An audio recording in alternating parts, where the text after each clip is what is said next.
I'm Mick Roper. I'm an engineer at Reliably. And I'd like to have a little chat with you about objectives, what they are, why we think you should use them, what value they bring to your business. We've started using them quite a lot at Reliably.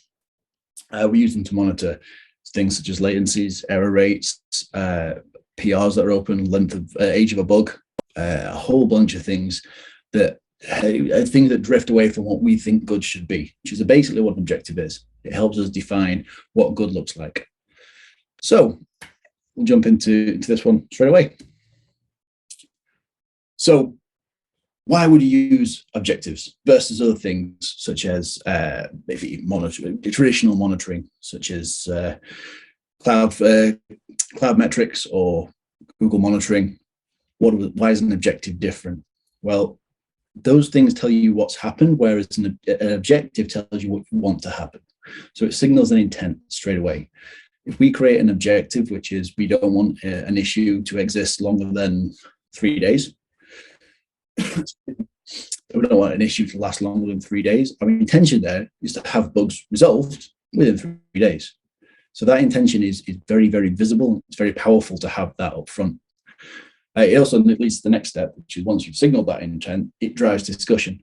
The question then becomes, why do we want to get rid of bugs within 3 days? Why do we want latency less than this? Why do we want an error rate greater than or less than that? The list goes on. What the metric is less important than the fact you're going to discuss it. And that's powerful. It helps to build a very robust team culture where members are all involved and they're trying to think beyond simply building. They're also thinking about how this will operate.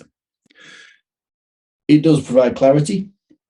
What I mean by that is some of the metrics that are out there, some of the monitoring that happens, especially if you ever work with a more traditional SRE, some of the stuff they're going to look at is quite deep and requires explanation, whereas an objective really doesn't, especially if you think about it from the perspective of who is affected by that objective.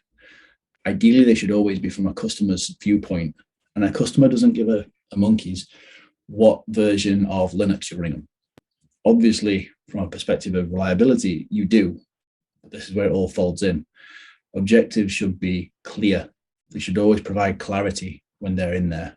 An error rate, an issue rate, something that can very quickly be understood. And last of all, we think you should use objectives because they allow you to reflect properly, kind of taking the agile manifesto mantra of continuous improvement. So you want to be able to look at something empirically and then reflect upon it. Did we do well? Did we not? Without letting a lot of emotion get in there. It's very easy to say, we've got a lot of alerts, it's not very good. Possibly, but it also depends on the impact of those alerts. Are they simply have very tight tolerances? Are they something the users really care about? All this stuff folds into the idea of reflection. And also that when we reflect, we should update our objectives as well. So they aren't static. They flow as time flows. So I hope that sort of explains why we think you should use objectives, but what makes a good objective? It's a good question and a difficult one to answer because much like culture, these things depend completely upon your business, your circumstances, your own capabilities, and your own desires for what good looks like. So we've given you just a few ideas here that are slightly more vague and broad, but the idea here is just to give you some good pointers to get you going. So first and foremost, an objective should be important to your customers. That's critical. An objective that isn't important to your customers isn't describing good. And when I say customers, I'm not suggesting members of the public that are accessing over the internet, or you could be running a bus company, I don't know, and the guys who actually get on the bus. The customer is simply the person using the stuff you build. That is the definition of a customer in this context. So anyone who uses your software needs to be able to understand, or it needs to be impacted by the objective. If they're not, then it's not a valuable objective. It needs to be understandable by all stakeholders, kind of goes without saying. You want to make these things as simple as is humanly possible. Some of these are difficult to do. Unfortunately, if it was easy, everyone would do it. But a lot of it can be sort of dumbed down, for want of a better term. so that you don't have to go into the deep technical minutia. You can make it slightly more percentage of something without going into what makes up that something. So percentage of successful requests, percentages of requests serviced within X number of milliseconds, age of a bug, number of PRs closed versus opened, a whole bunch of stuff that can be very quickly skimmed over by someone who isn't necessarily going to understand how all these things work, but enough that they can then take something away from it. An objective should always be easily measurable. She's kind of loaded. I was struggling whether I should put this one in, but I did. So here we are. An easily measurable objective depends very much on what you're measuring and what tooling is available to measure it. So if you were measuring the age of a PR, it's not that difficult to understand what's going on there. It's pretty straightforward. If you had to, you could just jump on a web browser and have a look. If you're trying to measure the percentile error rate of a given request, that is going to be slightly harder to measure. And if we go even deeper and we're talking about very, very highly performant systems, you might be looking at some very low level calls using some sort of library that is monitoring at almost at kernel level, which is quite a lot harder to measure. So I say easily measurable as an objective, for your objective, but don't hold yourself to that one too much. Make it as easy as humanly possible, just so that it doesn't become a hurdle to your adoption of objectives. Objectives should also be reasonably achievable. It is very easy to create an example of what good looks like, which is the land of milk and honey. Frankly, it winds up being Shangri-La, and it's not something you can realistically achieve. You should always set a goal that is slightly out of reach, but could be achieved. And when you do achieve it, that's when you move the objective and become slightly more refined, or just decide that that is now enough. We want to maintain that state of good. If you're going to set a state of good, which is to have a latency less than 50 milliseconds across the public internet, it's possible, but it's also very unlikely. And you're also leaving yourself to a situation where you are at someone else's mercy for how you will actually be able to achieve that. If an ISP goes down, your objective is shot, and there's very little you can do about that. So give yourself achievable objectives. This isn't an exercise in unachievable goals. Try and make your objectives fairly coarse. Again, it's one of these that I was umming and ahhing about whether to put in.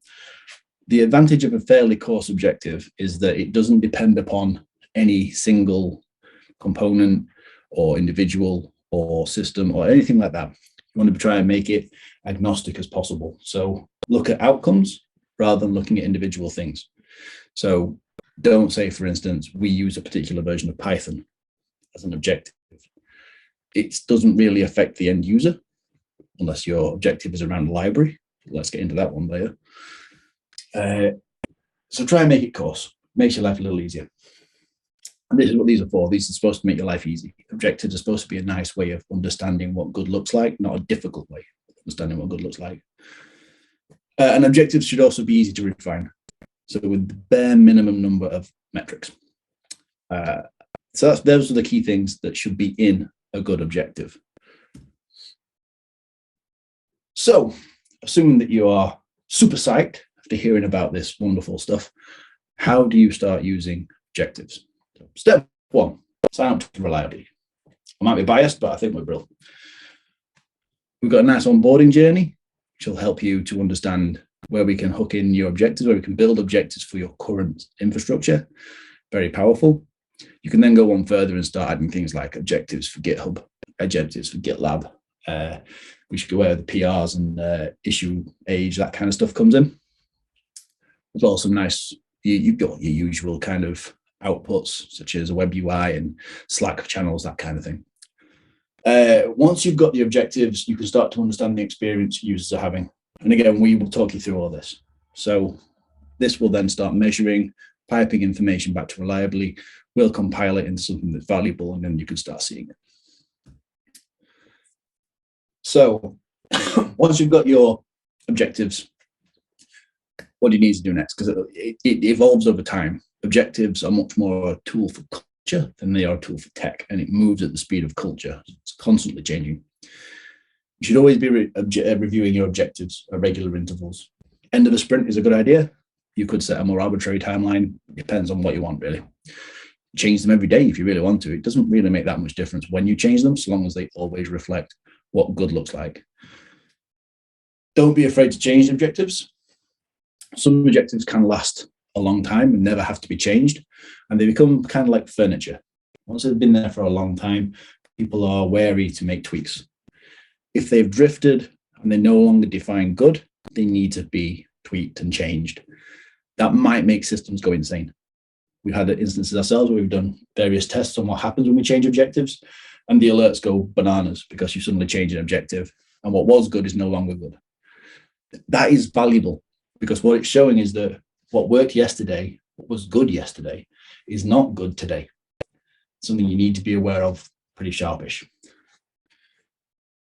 The other step is to start incorporating objectives into the wider practice of SRE. I'm not really keen on the term SRE. It's a very googly term, but we'll borrow it for this case. So anything else we're going to do that is what I would class resilient engineering, so chaos engineering, compliance engineering, and continuous improvement of existing processes, we should bake our objectives into these systems or into these processes. So if you perform a chaos experiment, use an objective as part of the measure. If you're doing compliance, set an objective to see how compliant systems are. This is something that's not something we have right now, but something that we are very much looking at. We actually have some tooling in the works that would help with that. Continuous improvement goes without saying. Objectives are a definition of good. So it's your constant drive to improve your processes so that your outcomes are better. Objectives are a brilliant tool to allow that to happen. So the last one, why use Reliably? If you're going to go down this route, there are other alternatives. Why Reliably? Step one, it works. Really can't speak enough about how much it's valuable to have a thing that actually works, does what it says on the tin. We built this system as reliability engineers. We built it for reliability engineers. You know, Reliably itself was spun out of Chaos IQ. We've got some serious chops when it comes to chaos engineering and general reliability practices. What we've built was built for guys like us. So please take advantage. We're platform agnostic. So effectively, Reliably is an API more than anything else. So you can kind of call into it and work with it from pretty much anywhere. We do provide some onboarding ramps just to make your life a little simpler, but you could actually call it from anywhere, from curl if you really wanted to. Kind of leads on to our next bit. We've designed this so that the integrations you can build or the integrations that you can take off the shelf from us are low cost and high impact. So you can get a lot of bang for not a lot of effort. It's a big part in what we're trying to do. There's so much toil in SRE right now. It's become such a loaded topic. We don't want to add to that, keeping it as low as possible. Which kind of falls into the next bit. The data itself is big. There's lots of it. It's noisy. SRE and metrics and all that kind of stuff. It's very noisy stuff. So we've sort of distilled this all down and give you a nice, what I call a great data visualization, but a really good UI to be able to work with this. But you can also get the raw data. And that's it, guys. That's my lightning talk on objectives. I hope very much that you give us a try. Give us some feedback. Let us know what you think works. We're approaching this just the same way. We have objectives for our objectives. So we have some ideas of what we think works, but we need feedback. Get back to us. Let us know what works, what doesn't. And I hope you all have a great day. Thanks very much.